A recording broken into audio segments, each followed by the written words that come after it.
Hello students. तो आज हम बात करेंगे नेक्स्ट चैप्टर की। इससे पहले दो वीडियोस आए होंगे, आपने देखे होंगे बच्चों।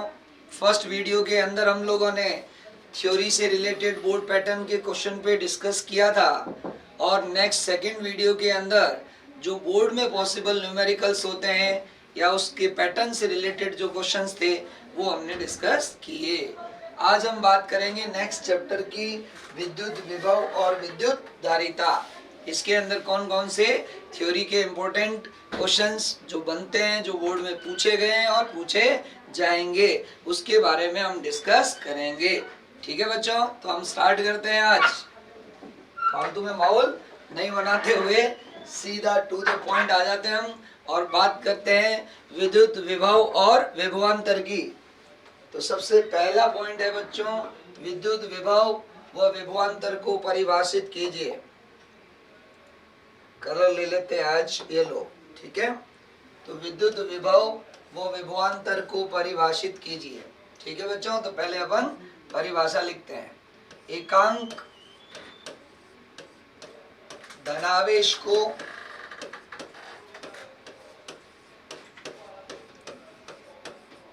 अनंत से किसी बिंदु तक विद्युत क्षेत्र में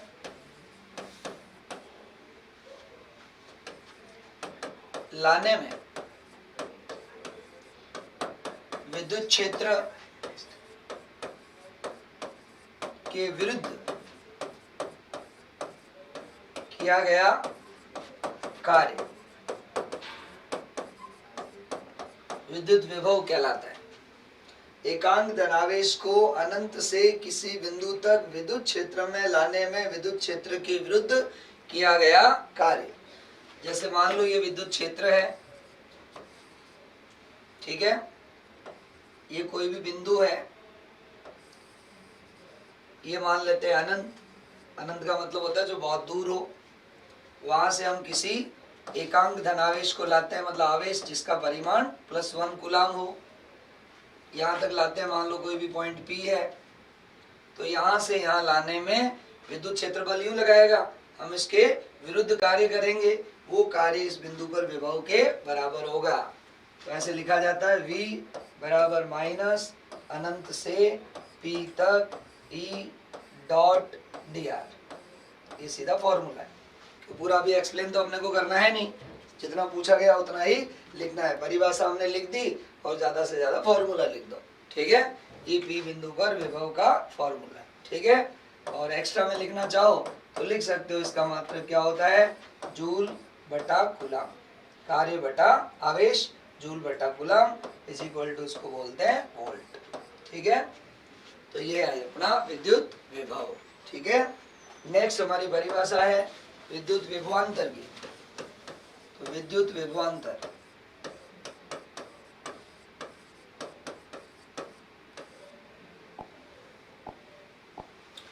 पेन का कलर क्या थोड़ा चेंज कर लेते, थोड़ा दिख नहीं रहा था क्लियर। विद्युत विभवांतर, ठीक है बच्चों। इसमें क्या है परिभाषा, एकांक धनावेश को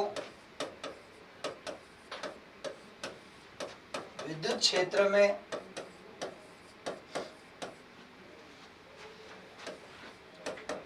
एक बिंदु से दूसरे बिंदु तक ले जाने में विद्युत क्षेत्र के विरुद्ध कार्य। इसमें दो बिंदुओं के मध्य विभवांतर होता है, इसलिए एकांक धनावेश को विद्युत क्षेत्र में एक बिंदु से दूसरे बिंदु तक ले जाने में विद्युत क्षेत्र के विरुद्ध कार्य। देखो ये विद्युत क्षेत्र है, इसमें कोई भी बिंदु अपन एक A मान लिया, दूसरा B मान लिया। यहाँ से अपन किसी भी धनावेश को, एकांक धनावेश को A से B ले जाते हैं, तो जो कार्य होगा बटा आवेश विभवांतर कहलाएगा, VB माइनस VA। A से B तक ले जाने में कार्य बटा Q। परिभाषा में क्या करते हैं, Q बराबर +1 मान लिया, तो ये कार्य और विभवांतर बराबर हो जाएगा। ठीक है। इसका भी मात्रक वही होता है जो मैंने पहले बताया आपको, विभव का जूल बटे कूलाम, कार्य का जूल, आवेश का कूलाम इज इक्वल टू क्या होगा, वोल्ट। ठीक है। इसका भी फॉर्मूला लिखना हो हम लिख सकते हैं ई डॉट डी आर, ठीक है, और ए से डी हो जाएगा। ठीक है बच्चों, तो इस तरह से विभवांतर की परिभाषा है। नेक्स्ट, ठीक है बच्चों, तो नेक्स्ट क्वेश्चन हमारा है, दो आवेशों के लिए विद्युत स्थितिज ऊर्जा का व्यंजक स्थापित कीजिए। तो दो आवेश ले लिया हमने Q1 और Q2, ठीक है, और इनके बीच की दूरी R है। तो इनकी स्थितिज ऊर्जा ज्ञात करनी है। तो हम क्या करेंगे बच्चों, सबसे पहले Q2 को क्या मान लेंगे, अनंत पर, R इक्वल टू अनंत पर, ठीक है। फिर इसको हम गति करवाते हुए यहाँ तक लाएंगे। तो हमको क्या करना पड़ेगा, इस आवेश को यहाँ से यहाँ लाने के लिए आवेशों के मध्य जो बल लगेगा, ये आवेश उसको क्या करेगा, प्रतिकर्षित करेगा। तो वहां से यहाँ तक लाने में जो कार्य करेंगे वो कार्य निकाय की स्थितिज ऊर्जा कहलाएगी, वह कार्य इस निकाय की स्थितिज ऊर्जा कहलाएगी। तो पहले परिभाषा लिखेंगे, दो आवेशों को अनंत से लाकर किसी निश्चित दूरी पर रखने में आवेशों के मध्य लगने वाले बल के विरुद्ध किया गया कार्य आवेशों के निकाय की स्थितिज ऊर्जा के बराबर होता है। ठीक है बच्चों, ये परिभाषा हो गई। दो आवेशों को पहले अनंत है, अनंत से लाकर एक किसी निश्चित दूरी पर रखने में आवेशों के मध्य लगने वाले बल के विरुद्ध किया गया कार्य आवेशों के निकाय की स्थितिज ऊर्जा के बराबर होता है। U बराबर माइनस विरुद्ध होता है विद्युत क्षेत्र द्वारा बल और उसके द्वारा किया गया कार्य, हम उसके विरुद्ध करेंगे। पहले इनके बीच की दूरी अनंत है, बाद में क्या हो जाएगी, R। ठीक है, अब इसको अपन सॉल्व करते हैं।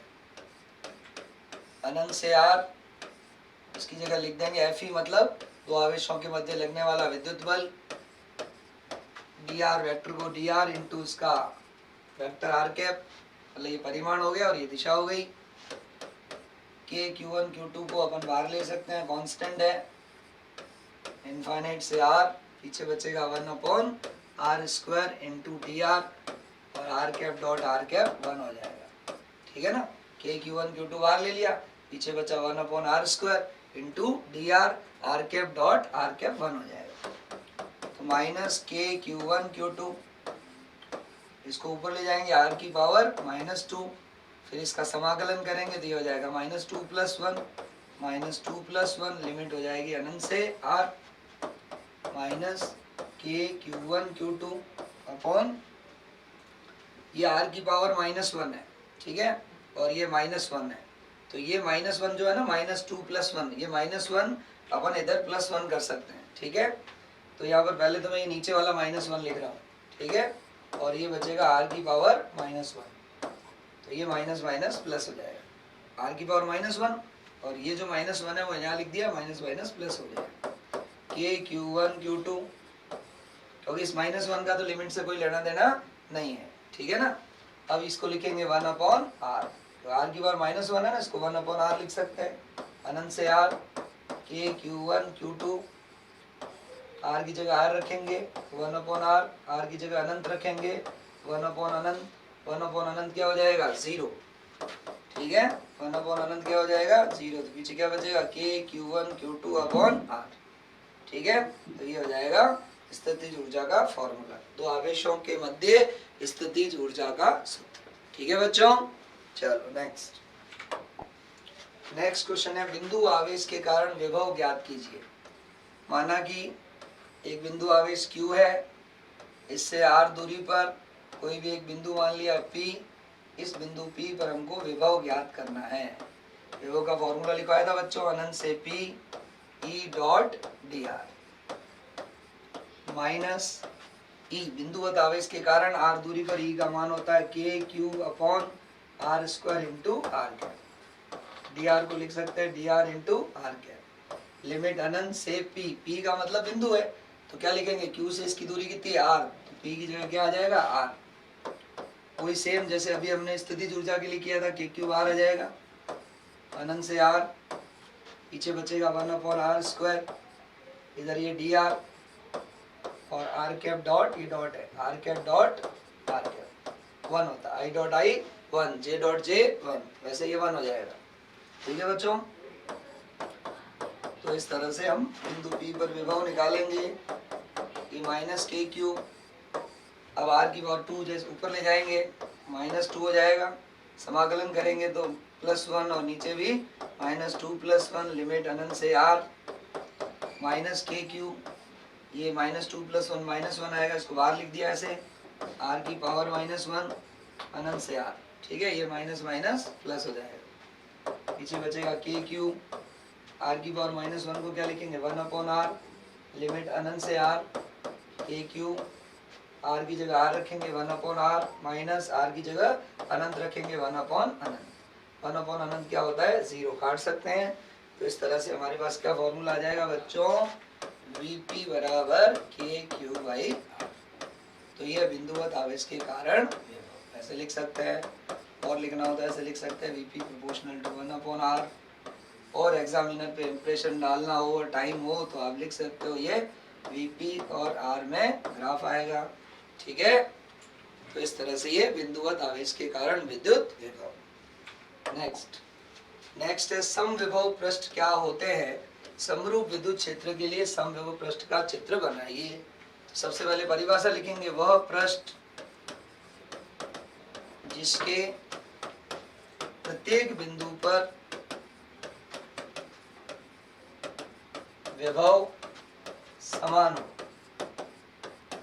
वह पृष्ठ जिसके प्रत्येक बिंदु पर विभव समान हो उसे समविभव पृष्ठ कहते हैं।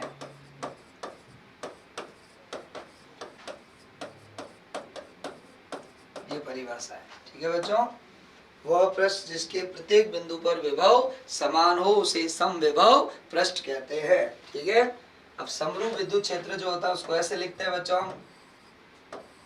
ये समरूप विद्युत क्षेत्र हो गया, उसके लिए हमको क्या बनाना, समविभव पृष्ठ। तो समविभव पृष्ठ के बारे में आप जानते होंगे कि ये विद्युत क्षेत्र रेखाओं के हमेशा क्या होते हैं, अभिलंबवत होते हैं। तो इस केस में समविभव पृष्ठ इस तरह के बनेंगे, इस केस में समविभव पृष्ठ ऐसे बनेंगे, इस तरह से विद्युत क्षेत्र रेखाओं के अभिलंबवत, विद्युत क्षेत्र रेखाओं के अभिलंबवत। ठीक है ना, इनको बोलते हैं समतल। क्या बोलते हैं, समतल। तो समरूप विद्युत क्षेत्र के लिए समविभव पृष्ठ ऐसे बनेंगे। ठीक है, और ऐसे पढ़े होंगे हमने इसके गुणधर्म। समविभव पृष्ठ कभी भी एक दूसरे को काटते नहीं है। किसी आवेश को एक बिंदु से दूसरे बिंदु तक समविभव पृष्ठ पर ले जाने में किया गया कार्य शून्य होता है ना। विद्युत क्षेत्र रेखा हमेशा समविभव पृष्ठ के क्या होती है, लंबवत होती है। बिंदुवत आवेश के लिए कैसे होते हैं, गोलाकार होते हैं, है ना। लेकिन अपना क्वेश्चन यहाँ पर इतना ही था, समविभव पृष्ठ क्या होते हैं, समरूप विद्युत क्षेत्र के लिए समविभव पृष्ठ का चित्र बनाइए। तो अपने परिभाषा लिख दी और चित्र बना दिया। ठीक है बच्चों, नेक्स्ट है विद्युत द्विध्रुव के कारण किसी बिंदु पर विद्युत विभव ज्ञात कीजिए। ये बहुत ही इंपॉर्टेंट है और 100% चांस होते हैं इसको पूछने के। ठीक है, तो इसके लिए चित्र बनाएंगे। सबसे पहले बच्चों, ये आपका +q, ये -q, ये सेंटर पॉइंट, ये डिस्टेंस a, यहाँ से r दूरी पर कोई बिंदु ले लिया जहाँ पर हमने को विभव निकालना है। ठीक है, इस बिंदु को +q से मिलाएंगे, इस बिंदु को -q से मिलाएंगे, है ना। बिंदु यूं ऐसे थोड़ा बड़ा बना देते हैं ना, 1 मिनट, उसको थोड़ा सा रफ करना पड़ेगा, मिलाने में थोड़ा मजा कम आया। ठीक है, और ये वाली दूरी r है। ठीक है, तो इस तरह से इस पॉइंट को भी थोड़ा मिटा ही देते हैं।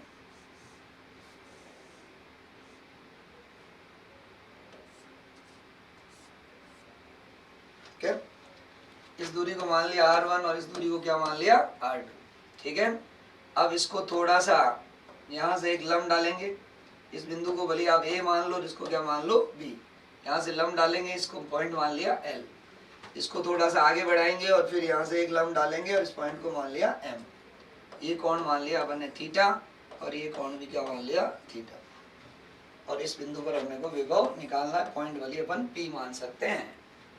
तो बिंदु P पर विभव निकालेंगे बच्चों, तो इस प्लस Q के कारण विभव हो जाएगा K Q और दूरी अपन ने कितनी मानी है R1।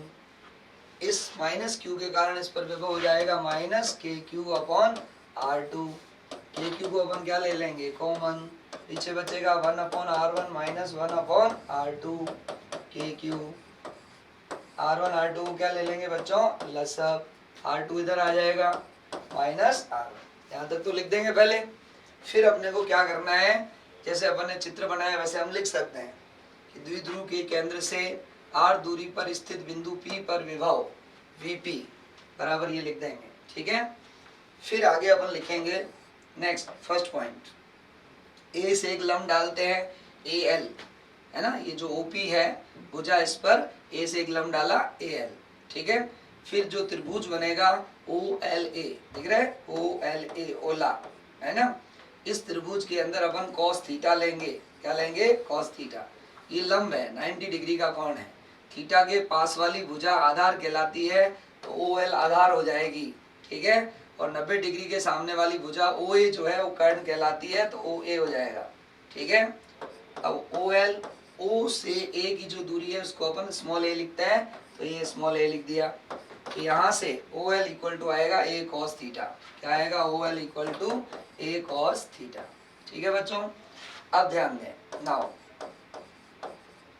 अब अपन ने ये लंब इसलिए डाला कि L से P की दूरी और A से P की दूरी लगभग बराबर है। R1 जो है वो क्या है A से P की दूरी लगभग किसके बराबर होगी L से P के बराबर। इसको अपन लिख सकते हैं O से P की दूरी OP माइनस O से L। ठीक है, O से P की दूरी मतलब R और O से L की दूरी जो है वो है A cos थीटा। तो OP की जगह तो अपन लिख देंगे R और OL की जगह क्या लिख देंगे A cos थीटा। तो इस तरह से R1 की वैल्यू आ जाएगी R minus A cos theta, क्योंकि अपने को जो डेरिवेशन करना है वो R और थीटा के रूप में करना है। R1 और R2 दूरियां हमने मानी है। ठीक है बच्चों, तो इसीलिए अपन ने यहाँ से एक लंब डाला, फिर अपन ने cos थीटा लिया, OL की वैल्यू निकाली, फिर अपन ने कहा कि A से P की जो दूरी है वो R1 वो L से P की दूरी के बराबर होगी। OP माइनस OL लिख सकते हैं, OP हो जाएगा R, OL को क्या लिख दिया A cos theta.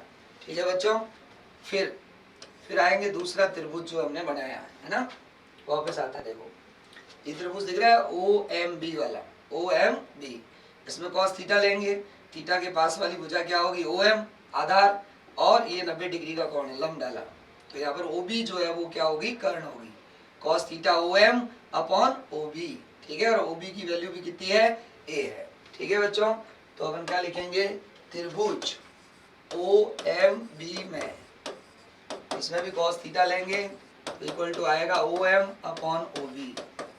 OM OB की वैल्यू A है, तो OM इज इक्वल टू हम क्या लिख सकते हैं बच्चों A cos थीटा। ठीक है, तो ये A cos थीटा आ गया। अब हमने ये क्यों किया, क्योंकि जो R2 दूरी है, वापस देखें आप, ये जो R2 दूरी है B से P की दूरी और M से P की दूरी ये बराबर है लगभग, इसीलिए इसको आगे बढ़ा के लंब डाला जाता है। BP बराबर MP, और MP को लिखेंगे M से O और O से P।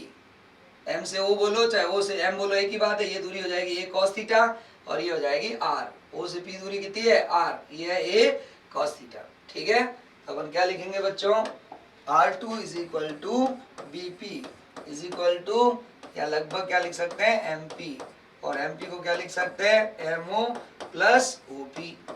अब MO बोलो चाहे OM बोलो एक ही बात है, इसकी वैल्यू कितनी होगी A cos थीटा और OP क्या हो जाएगा R। इस तरह से हमारे पास R2 की वैल्यू आ जाएगी R plus A cos theta. ये जो वैल्यूज है वो हमने इससे पहले जो फॉर्मूला लिखा था ना K Q R two minus R one upon R one R two, इसके अंदर ये वैल्यू रखेंगे। ठीक है ना बच्चों, तभी रखते हैं। देखो क्या लिख दूं, अतः पी बिंदु पर विभव के क्यू आर टू की जगह क्या लिखेंगे, R plus A cos theta minus R minus A cos theta. ठीक है, ये आर टू हो गया, R one upon R one into R two, sorry ये आर है, R plus A cos theta और R minus A cos theta. ठीक है बच्चों, अब इसके अंदर आर प्लस का है और ये आगे माइनस है ना, तो ये आर कट जाएगा, ये माइनस माइनस प्लस हो जाएगा, ए कॉस थीटा और ए कॉस थीटा जुड़ के क्या हो जाएंगे बच्चों, 2a कॉस थीटा, ये 2a कॉस थीटा। इसको मान लेंगे ए प्लस बी और ए माइनस बी, गुणा करेंगे क्या आएगा, ए स्क्वायर माइनस बी स्क्वायर। ठीक है बच्चों, के क्यू इंटू 2a को क्या बोलते हैं, द्विध्रुव आघूर्ण मतलब p into cos theta upon R square minus A square cos square theta. ठीक है, तो इस तरह से हमारे पास क्या है, वापस लिख रहा हूं मैं, K P cos theta upon R square minus A square cos square theta. Side में लिख सकते हैं, चूंकि पी बराबर क्या था, क्यू इंटू 2a। ठीक है ना, अब हम कंडीशन डालें कि r is very very greater than a हो, मतलब दूरी r ज्यादा हो a कम हो, तो ये पूरा नगण्य हो जाएगा और पीछे क्या बचेगा, r स्क्वायर। तो इस तरह से P बिंदु पर विभव का सूत्र आ जाएगा के P cos theta upon r square. ठीक है बच्चों, अब चलते हैं नेक्स्ट क्वेश्चन के लिए। समझ में आ गया अच्छी तरह से? कोई भी दिक्कत हो आप वीडियो जब भी देखें जरूर कमेंट्स करें, ताकि है ना कोई सुधार होगा तो हम आगे वाले वीडियो में बताएंगे। और भी कोई कमेंट सुझाव हो तो जरूर बताएं, है ना बच्चों। ठीक है, नेक्स्ट है आवेशित चालक गोले के कारण विभव का दूरी के साथ परिवर्तन वक्र बनाइए। ठीक है बच्चों, इसमें वक्र बनाना है, तो ये आपको थ्योरी याद होनी चाहिए। ये विभव और दूरी में ऐसा वक्र होता है, थोड़ा बहुत आपको हो तो मैं समझा देता हूँ। ये चालक गोला है, ठीक है, इसके बाहर विभव होता है के क्यू बाई आर, इसके पृष्ठ पर विभव होता है के क्यू बाई कैपिटल आर यहाँ इसकी त्रिज्या है, और भीतर भी जाएंगे तो विभव यही रहेगा, क्योंकि अंदर विद्युत क्षेत्र क्या होता है, 0 होता है। तो आपने पढ़ा होगा कि आवेश को अनंत से यहाँ तक लाने में किया गया कार्य, यहाँ पर विभव होगा, तो कार्य केवल यहाँ से यहाँ तक ही होता है, यहाँ से यहाँ कोई कार्य नहीं होता। इसलिए यहाँ पर विभव निकालोगे तो भी इसी के बराबर आएगा जो पृष्ठ पर विभव है। इसलिए आप देख सकते हो केंद्र से लगाकर पृष्ठ तक विभव का मान नियत है, और उसके बाद ये फॉर्मूला लगेगा के क्यू बाई स्मॉल आर बढ़ेगा वैसे वैसे विभव घटेगा। समझ में आई कुछ बात? बाहर विभव ये होता है, पृष्ठ पर विभव ये होता है, अंदर विद्युत क्षेत्र 0 होता है। इसलिए विभव की जो परिभाषा होती है, जैसे अपने को यहाँ पर विभव निकालना है तो अपन क्या करेंगे, अनंत से यहाँ तक किसी आवेश को लाने में किया गया कार्य, परिभाषा पढ़ी ना, एकांक धनावेश को अनंत से विद्युत क्षेत्र में किसी बिंदु तक लाने में किया गया कार्य, यहाँ से यहाँ लाने में कार्य, तो कार्य केवल यहाँ से यहाँ तक ही होगा, यहाँ से यहाँ कार्य 0 है। इसका मतलब जो विभव यहाँ पर है वही विभव यहाँ रहेगा, वही केंद्र पर रहेगा। इसका मतलब केंद्र से लगाकर पृष्ठ तक विभव सेम रहता है, नियत रहता है, और बाद में फिर ये फॉर्मूला लगेगा। ठीक है बच्चों, अब आते हैं नेक्स्ट है गोलीय चालक की धारिता का सूत्र व्युत्पन्न कीजिए। इसमें 2 पार्ट है इस चैप्टर के अंदर, विद्युत विभव और विद्युत धारिता। तो विद्युत विभव में जो जो इंपोर्टेंट क्वेश्चन बनते हैं, विद्युत विभव और विभवांतर की परिभाषा, 2 आवेशों की निकाय की स्थितिज ऊर्जा ज्ञात कीजिए, विद्युत द्विध्रुव के कारण विभव ज्ञात कीजिए, बिंदुवत आवेश के कारण विभव ज्ञात कीजिए, समविभव पृष्ठ किसे कहते हैं, और समरूप विद्युत क्षेत्र के लिए समविभव पृष्ठ बनाइए। इस तरह के हमने कुछ डिस्कशन किए। ठीक है बच्चों, और गोलीय चालक के लिए, आवेशित गोलीय चालक के लिए विभव दूरी के साथ किस तरह से बदलता है, इस तरह का वक्र हमने बनाया है। ठीक है, अब नेक्स्ट बात करते हैं गोलीय चालक की धारिता। ये इसका अगला पार्ट, इसी चैप्टर का दूसरा पार्ट है विद्युत धारिता, है ना बच्चों, विद्युत धारिता। तो हम गोलीय चालक बना देंगे, आर त्रिज्या का गोलीय चालक है, छोरी लिखनी है तो लिख सकते हैं, माना कि कैपिटल आर त्रिज्या का एक गोलीय चालक है। इसे हमें प्लस क्यू आवेश देते हैं। इसे हम क्या देते हैं? प्लस क्यू आवेश देते हैं। ठीक है, तो इसके पृष्ठ पर विभव कितना हो जाएगा बच्चों? के क्यू बाई आर। ठीक है, मैं इंपॉर्टेंट क्वेश्चन बता रहा हूँ, जितना होता है वो समझा रहा हूँ। ठीक है ना, क्योंकि ज्यादा फिर लिखवाने में समय ज्यादा लगता है और समय इतना है नहीं हम लोगों के पास, है ना। तो ये आर त्रिज्या का एक चालक गोला है, इसको हमने कितना आवेश दिया? प्लस क्यू, क्यू आवेश दिया।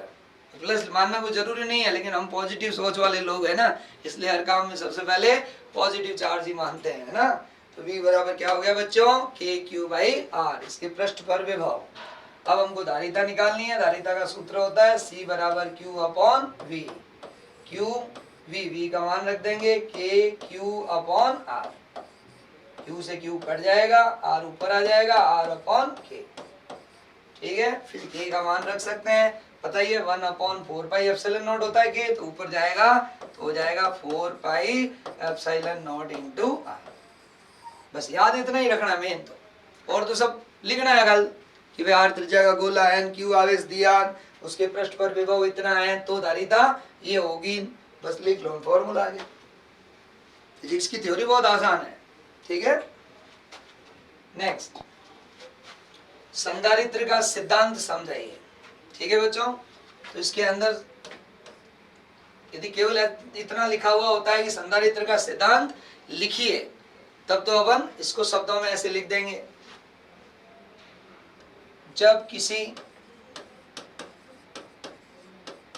भूसंपर्कित चालक को अन्य चालक के समीप रखा जाता है, तो उस चालक की धारिता कई गुणा बढ़ जाती है। शब्दों में लिखना तो ये है, जब किसी भू संपर्कित मतलब अर्थिंग वाले चालक को अन्य चालक के समीप रखा जाता है, तो उस चालक की धारिता कई गुणा बढ़ जाती है। जैसे ये एक चालक है और इसके पास में हमने कोई दूसरा चालक रख दिया जो भू संपर्कित है, अर्थ से जुड़ा हुआ है, तो इस चालक की धारिता कई गुणा बढ़ जाती है। और ये जो अभी उपकरण जो बना है ना, इसको क्या बोलते हैं? संधारित्र। ठीक है, अब इसको क्या लिखा हुआ समझाइए, तो इसको भी समझाते हैं। ये तो संधारित्र का सिद्धांत है और ऐसे हम चित्र बना सकते हैं। अभी इसको समझाते हैं। तो समझाने में क्या करना पड़ेगा? सबसे पहले चालक को अकेला मानेंगे, इसको हमने प्लस क्यू आवेश दिया और इसकी धारिता है C बराबर Q अपॉन V। V इसके पृष्ठ पर आवेश देने से उत्पन्न विभव है। ठीक है बच्चों, फिर नेक्स्ट डायग्राम क्या होगा? इसके पास में हम दूसरा चालक रख देंगे। जैसे ही चालक रख देंगे तो क्या होगा? यहाँ पर प्रेरण हो जाएगा, इधर नेगेटिव और इधर पॉजिटिव हो जाएगा। अब इसकी जो धारिता है वो चेंज हो जाएगी। कैसे? इस पर आवेश अभी भी Q ही है, इसका खुद का विभव V है, लेकिन ये जो प्रेरित आवेश है नेगेटिव, इसके कारण भी यहाँ विभव पैदा होगा नेगेटिव में, मान लो V1। इस पॉजिटिव के कारण यहाँ जो विभव पैदा होगा पॉजिटिव में, वो मान लिया V2। Q अपॉन इस परिणामी विभव को हमने मान लिया V डैश। अब ध्यान दें, ये नेगेटिव वाला आवेश इससे पास में, पॉजिटिव वाला आवेश इससे दूर है, तो नेगेटिव वाले के कारण विभव ज्यादा होगा। नेगेटिव में होगा लेकिन परिमाण में ज्यादा होगा, पॉजिटिव वाले कारण विभव कम होगा। मतलब घटने वाला ज्यादा है, नेगेटिव ज्यादा है, पॉजिटिव कम है। इसका मतलब इस विभव में घट ज्यादा रहा है और जुड़ कम रहा है, इसलिए जो परिणामी V डैश आएगा, यहाँ लिखो चूंकि V1 का परिमाण V2 से ज्यादा है, इसलिए V डैश का जो मान आएगा वो V से कम आएगा, मतलब परिणामी विभव कम हो जाएगा। ठीक है, पहले धारिता कितनी थी? Q upon V। अब Q अपॉन V डैश, विभव कम हो गया तो पहले से धारिता बढ़ जाएगी। ठीक है बच्चों, फिर तीसरा डायग्राम क्या है हमारा? ध्यान दें, ये चालक, इस पे वही आवेश, दूसरा ये चालक, इस पे इधर नेगेटिव और इधर हम इसको भू संपर्कित कर देंगे।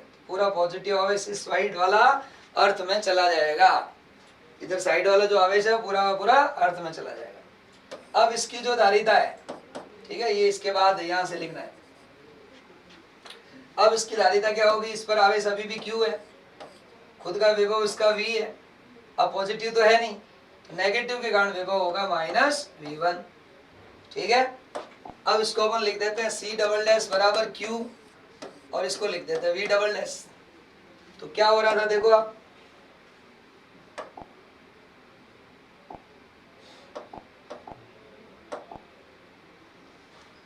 सॉरी हो, यहाँ पर क्या हो रहा था V माइनस V1, इसको V डबल डैश मान लिया। तो पहले जो स्टार्टिंग से तुलना करें, पहले विभव V था, बाद में V डैश था जो V से थोड़ा कम था, अब केवल घट ही रहा है, इसमें तो घट भी रहा था जुड़ भी रहा था, इसमें केवल घट रहा है, इसलिए जो V डबल डैश आएगा वो V से काफी कम आएगा, मतलब V double dash is very very less than V, चूंकि इसलिए C double dash very very greater than C हो जाएगा। इस तरह से धारिता कई गुना बढ़ जाएगी, ठीक है बच्चों। नेक्स्ट आते हैं,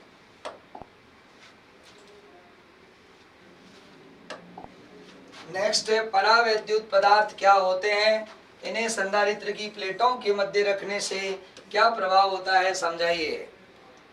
तो सबसे पहले परावैद्युत पदार्थ, वे विद्युत रोधी पदार्थ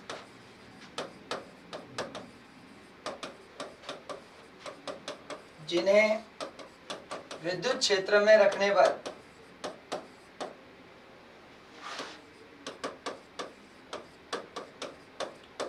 ध्रुवित हो जाते हैं।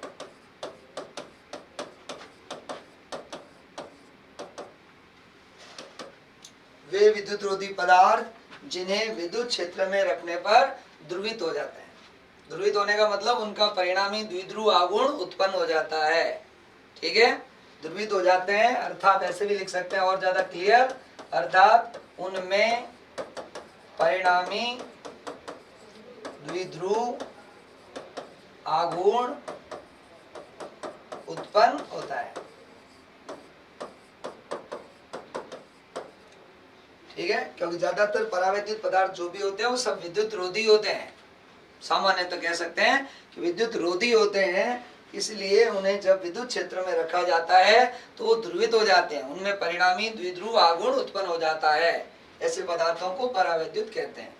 दो प्रकार के होते हैं, ध्रुवीय और अध्रुवीय, ध्रुवीय और अध्रुवीय।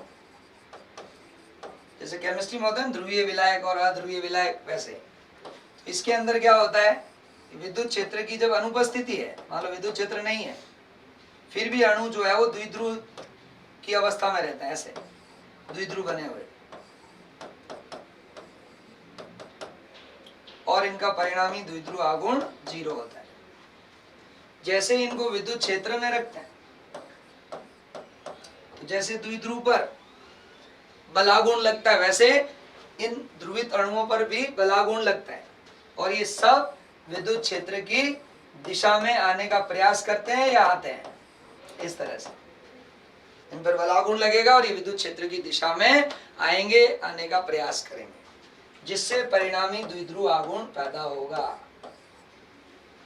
तो इस तरह से ये अब भी क्या कहलाएंगे कि ध्रुवित हो गए। ऐसे ध्रुवीय अवस्था में तो थे ही, लेकिन विद्युत क्षेत्र में रखते ही ध्रुवित हो गए, मतलब परिणामी द्विध्रुव आघूर्ण उत्पन्न हो गया। और अध्रुवीय में क्या होता है बच्चों, इनके जो अणु या परमाणु जो होते हैं पहले से अध्रुवित अवस्था में होते हैं, मतलब पॉजिटिव और नेगेटिव का सेंटर एक ही जगह होता है।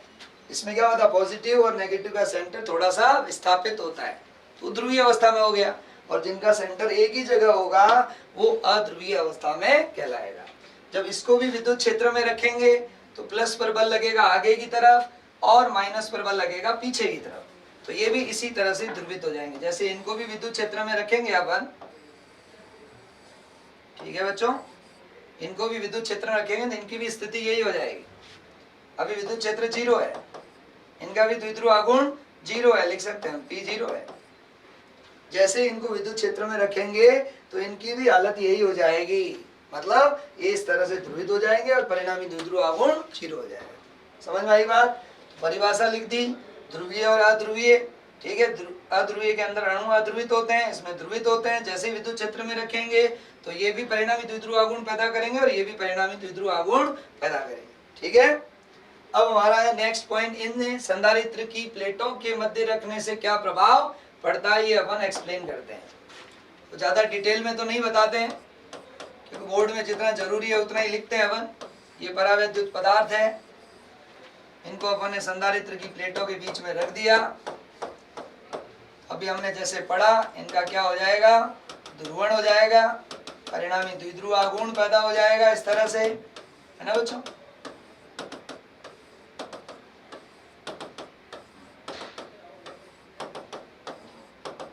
ठीक है। अब ऐसे असंख्य अणु होंगे, तो सबसे ज्यादा जो प्रभाव है उस सिरों वाले अणुओं पर पड़ता है। सिरों पर जो है परावैद्युत पदार्थ के सिरों पर, यहाँ पर जो अणु है उन पर सबसे ज्यादा प्रभावित होंगे और यहाँ पर एक तरह से नेगेटिव आवेश उत्पन्न हो जाएगा, यहाँ पर पॉजिटिव आवेश आ जाएगा। और अंदर के जो बहुत सारे अणु होंगे वो एक दूसरे के पॉजिटिव नेगेटिव के इफेक्ट को लगभग निरस्त कर देंगे। तो इस तरह से यहाँ पर पॉजिटिव आवेश प्रेरित हो जाएगा और यहाँ पर नेगेटिव हो जाएगा। अब प्लेटों के बीच में यहाँ प्लस है और यहाँ माइनस है, तो विद्युत क्षेत्र इधर था, परावैद्युत रखा, द्विध्रुव आघूर्ण पैदा हुआ, उस वजह से एक सिरे पर पॉजिटिव आवेश और दूसरे पर नेगेटिव आ गया। अब पॉजिटिव से नेगेटिव एक विद्युत क्षेत्र पैदा होगा, ईडी, डी मतलब परावैद्युत के कारण, डाइलेक्ट्रिक, परावैद्युत के कारण विद्युत क्षेत्र, परावैद्युत के कारण विद्युत क्षेत्र, ठीक है। तो प्लेटों के बीच में जो विद्युत क्षेत्र था और इसको जो रखा, प्रेरित आवेश हुए, उसके कारण जो विद्युत क्षेत्र पैदा हुआ वो उसकी विपरीत दिशा में, ठीक है। तो परिणामी विद्युत क्षेत्र कम हो जाएगा। तो हम क्या लिखेंगे, ध्यान देना, क्योंकि बोर्ड में अपने क्या करना, चित्र बना दिया, फिर अपन लिख देंगे कि परावैद्युत को रखने से प्रेरित आवेशों के कारण, परावैद्युत रखने से प्रेरित आवेशों के कारण उत्पन्न विद्युत क्षेत्र प्लेटों के मध्य परिणामी विद्युत क्षेत्र में कमी करता है, क्योंकि परावैद्युत के कारण जो विद्युत क्षेत्र पैदा हो रहा है प्लेटों के मध्य जो विद्युत क्षेत्र उसकी विपरीत दिशा में, ठीक है। अतः विभवांतर में कमी होगी, विभवांतर में कमी, विभवांतर होता है V बराबर E इंटू डी, विद्युत क्षेत्र कम होगा तो विभवांतर में कमी होगी, विभवांतर में कमी तथा धारिता में वृद्धि होगी। धारिता, धारिता होती है Q अपॉन V, V कम होगा तो धारिता में वृद्धि होगी, तो धारिता में वृद्धि होगी, ठीक है बच्चों, धारिता में वृद्धि होगी। बोर्ड के हिसाब से इतना ही लिखना है, फिर ज्यादा इसको फैला के भी नहीं लिखना है, ठीक है ना। वापस बताऊं एक बार, क्या था, संधारित्र की प्लेटें हैं, परावैद्युत उसमें रख दिया, ठीक है। प्रेरित आवेश होंगे, एक साइड में पॉजिटिव एक साइड में नेगेटिव, इसके कारण विद्युत क्षेत्र होगा, जो प्लेटों के मध्य विद्युत क्षेत्र है उसकी विपरीत दिशा में होगा। इसलिए परावैद्युत रखने से प्रेरित आवेशों के कारण उत्पन्न विद्युत क्षेत्र प्लेटों के मध्य परिणामी विद्युत क्षेत्र में क्या करता है, कमी करता है। और जब विद्युत क्षेत्र कम होगा तो विभवांतर कम होगा, विभवांतर कम होगा तो धारिता में वृद्धि होगी, ठीक है। अब आते हैं नेक्स्ट क्वेश्चन है हमारा, समांतर पट संधारित्र की धारिता का सूत्र व्युत्पन्न कीजिए, ठीक है। तो चित्र बना दें। समांतर पट में क्या होता है, दो समांतर चालक प्लेटें होती है, लिखेंगे इसमें दो समांतर चालक प्लेटें होती है, प्रत्येक का अनुप्रस्थ काट क्षेत्रफल A है, प्रत्येक का अनुप्रस्थ काट क्षेत्रफल A है, प्लेटों के बीच की दूरी स्मॉल d है, ऐसा लिख देंगे। दोनों को परस्पर समांतर रखा गया, उनमें से एक प्लेट क्या है, भूसंपर्कित, प्लेटों के बीच की दूरी क्या बोला, d, प्रत्येक प्लेट का अनुप्रस्थ काट क्षेत्रफल क्या बोला, A, अनुप्रस्थ काट क्षेत्रफल d, प्लेटों के बीच की दूरी,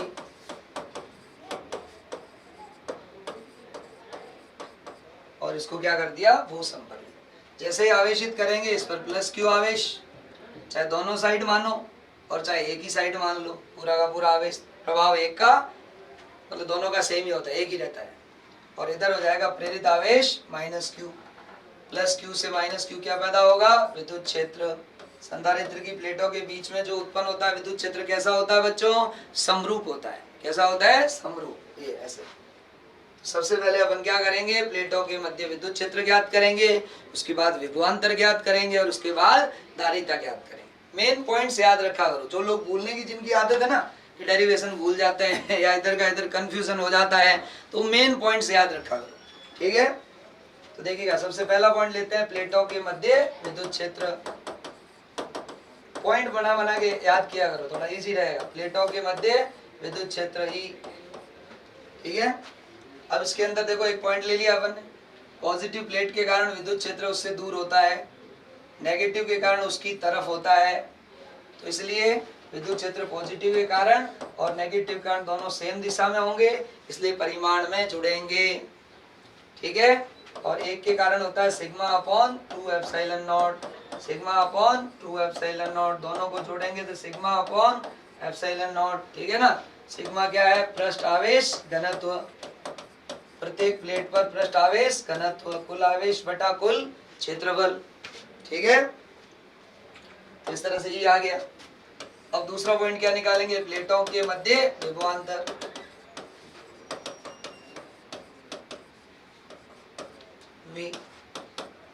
V बराबर क्या होता है, E इंटू डी। कहाँ से आया, एक फॉर्मूला पढ़ा होगा आप लोगों ने, E बराबर dV बाई dr। dV का मतलब विभवांतर, dr का मतलब दूरी।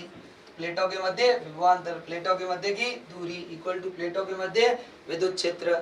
V बराबर क्या लिख सकते हैं, E इंटू डी। E का मान क्या था, sigma upon epsilon nought into D. तीसरा पॉइंट क्या आएगा, धारिता। धारिता क्या होती है, C बराबर Q अपॉन V। Q को क्या लिखेंगे, सिग्मा इंटू ए, जैसा लिखा ना मैंने, sigma equal to Q upon A. Q equal to क्या आएगा, सिग्मा इंटू ए, ठीक है ना। तो sigma into A upon V. V का मान रख देंगे sigma upon epsilon nought into D. Sigma से सिग्मा कट जाएगा, क्या आएगा, epsilon nought A by D. इस तरह से धारिता का सूत्र आ जाएगा, epsilon nought A by D, ठीक है। तो ये समांतर पट संधारित्र की धारिता, ठीक है। तो C is equal to epsilon nought A by D. अब अपन नेक्स्ट क्वेश्चन लेते हैं, ठीक है। आवेशों के पुनर्वितरण को समझाइए, उभयनिष्ठ विभव व प्रवाहित आवेश की मात्रा का सूत्र ज्ञात कीजिए। सबसे पहले चित्र बनाएंगे बच्चों। एक चालक अपन ने मान लिया जिसकी त्रिज्या R1, दूसरा चालक मान लिया उसकी त्रिज्या R2। इस पर पहले आवेश Q1, इस पे Q2, इसका विभव V1, इसका विभव V2, इसकी धारिता C1, इसकी धारिता C2। दोनों को एक तार से अपन जोड़ देते हैं, ठीक है बच्चों। अब हम क्या करते हैं, जैसे ही स्विच को ऑन करेंगे आवेश उच्च विभव से निम्न विभव की ओर प्रवाहित होगा। और कब तक होगा, जब तक दोनों का विभव समान न हो जाए। तो इस तरह से जैसे ही हम स्विच को बंद करेंगे आवेश इधर से इधर प्रवाहित होगा। हमने माना कि इस चालक का विभव V1 जो है वो V2 से बड़ा है, तो आवेश एक चालक से दूसरे चालक की ओर तब तक प्रवाहित होगा जब तक दोनों का विभव समान न हो जाए। उसे उभयनिष्ठ विभव कहते हैं। क्या कहते हैं बच्चों, उभयनिष्ठ विभव कहते हैं।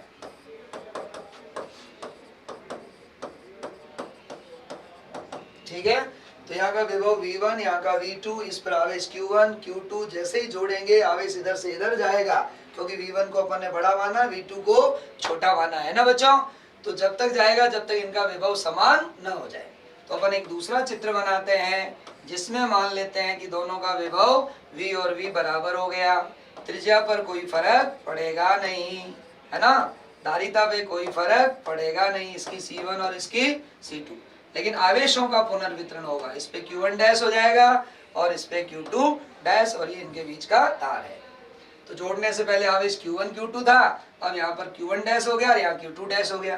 पहले विभव V1 था, V2 था, अब विभव क्या हो गया बच्चों, VV। ये कॉमा लगा हुआ है ना, ठीक है, तो V है।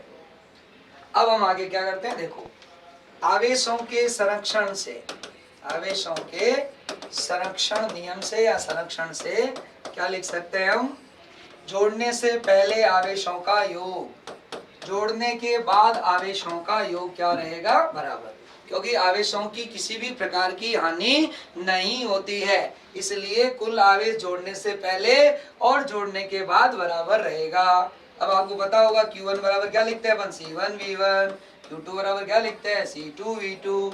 इसको क्या लिखेंगे, C1 इंटू V, क्योंकि बाद में विभव क्या हो जाएगा, V हो जाएगा, है ना। और Q2 डैश को क्या लिखेंगे, C2 इंटू V। तो इस तरह से V कॉमन लेंगे तो क्या आएगा, C1 plus C2 into V। तो यहाँ हो जाएगा C1 V1 plus C2 V2। तो इस तरह से C1 V1 plus C2 V2 upon ये नीचे आ जाएगा बच्चों, C1 plus C2 is equal to V। तो इस तरह से उभयनिष्ठ विभव का फॉर्मूला निकाल लेंगे, ठीक है।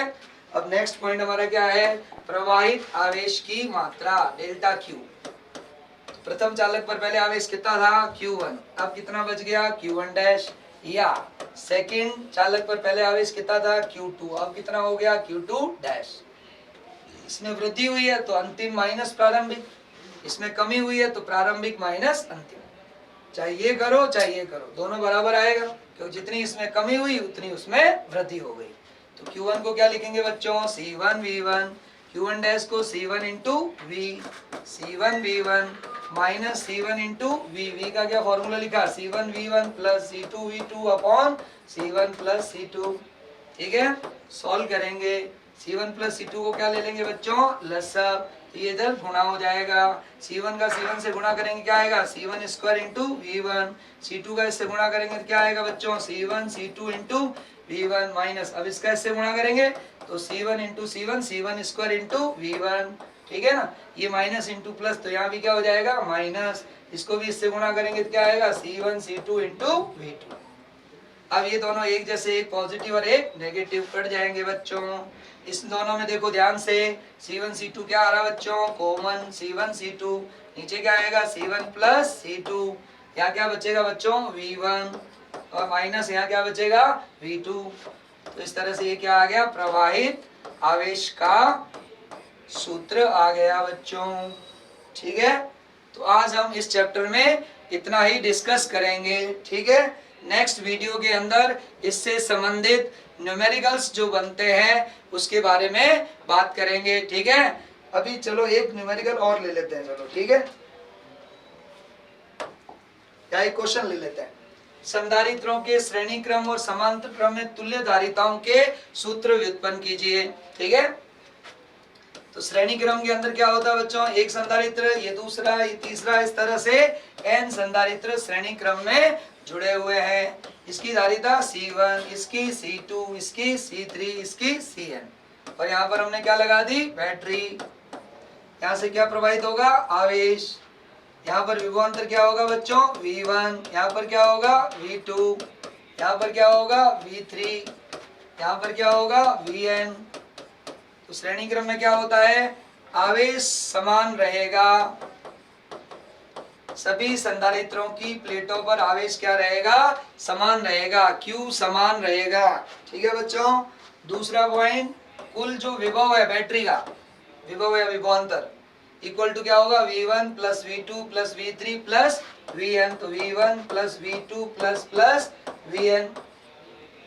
V1 को क्या लिख सकते हैं पता होगा, Q बाई C1, क्योंकि आवेश सब में सेम रहेगा, यही आवेश इधर जाएगा, यही आवेश इसमें जाएगा, यही आवेश इसमें जाएगा। Q upon C1, Q upon C2, dash dash dash Q upon Cn equal to V, ठीक है। अब अपन क्या करेंगे बच्चों, Q को कॉमन ले लेंगे, पीछे क्या बचेगा, 1 upon C1, 1 upon C2, dash dash dash 1 upon Cn। फिर इस Q को नीचे लाएंगे, V upon Q equal to 1 upon C1 plus 1 upon C2 dash dash dash 1 upon Cn। V upon Q को लिखते हैं 1 अपॉन CS, श्रेणी क्रम में तुल्य धारिता।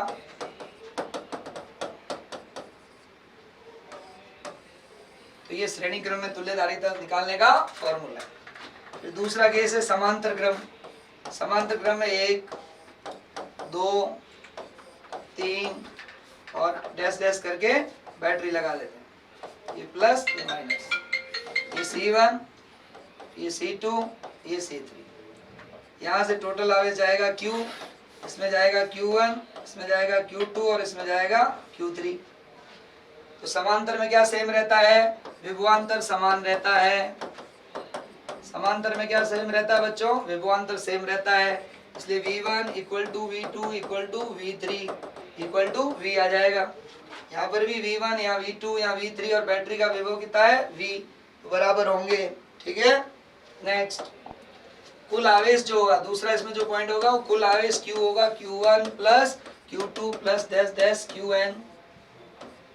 इसको लिख देंगे C1 into V, C2 into V, इसको लिख देंगे Cn into V, C1 plus C2 plus plus Cn into V। Q upon V, C1 plus C2 plus Cn। ठीक है, इसको लिख देंगे Cp। इस तरह से समांतर क्रम में तुल्य धारिता का सूत्र आ जाएगा। ठीक है, अब ये क्वेश्चन रह गया था, मैंने कहा चलो बता देता हूँ, है ना। ठीक है, एक्चुअली क्या नेक्स्ट क्लास है मेरी, तो इसलिए मैंने कहा ये पूरा ही कर देते हैं और नेक्स्ट वीडियो के अंदर अपन इससे संबंधित न्यूमेरिकल करेंगे। ठीक है बच्चों, तो आज के लिए धन्यवाद।